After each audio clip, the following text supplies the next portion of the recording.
نماز جلدی ادا کرنے کے نقصان بہت زیادہ ہے۔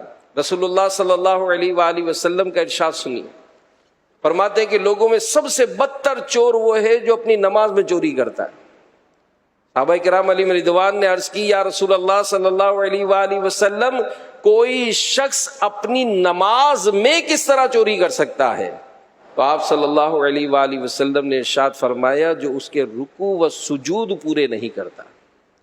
اور آج یقین مانیں، اگر یہ نماز جنہوں نے سیکھی ہے نا، وہ جو سر پکڑ لیتے ہیں، یار کیا میری 50 سال کی نماز ضائع ہو گئی، کاش میں پہلے سیکھ لیتا، کاش میں یوں کر لیتا۔ یہ بعضوں کا جو اعتکاف میں منظر آتے نا کہ آج ہم نے غسل کرنا سیکھا، آج ہم نے نماز پڑھنا سیکھی۔ بھائی عمر کتنی ہے آپ کی؟ 50 سال۔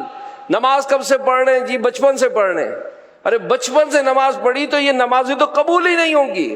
ہم نے تو جلدی کی تھی، کاش اگر یہ 5 منٹ جو ہم نے بھاگم بھاگ نماز پڑھی، اس کی جگہ ہم 10 منٹ کر لیتے، ہماری نماز سکون سے ہو جاتی۔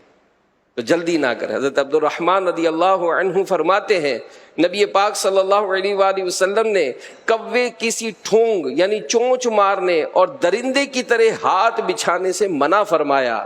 یعنی ساجد، سجدہ کرنے والا، سجدہ ایسی جلدی جلدی نہ کرے جیسے کوا زمین پر چونچ مار کر فوراً اٹھا لیتا ہے۔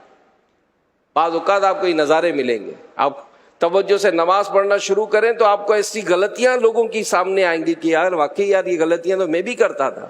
جنہوں نے نماز کو ہم کو طریقے سے سکھایا اور سجدے میں کونیاں زمین سے نہ لگائے، جیسے کتا بھیڑیا وغیرہ بیٹھتے ہوئے لگا لیتے۔ سجدے کا طریقہ کیا ہے؟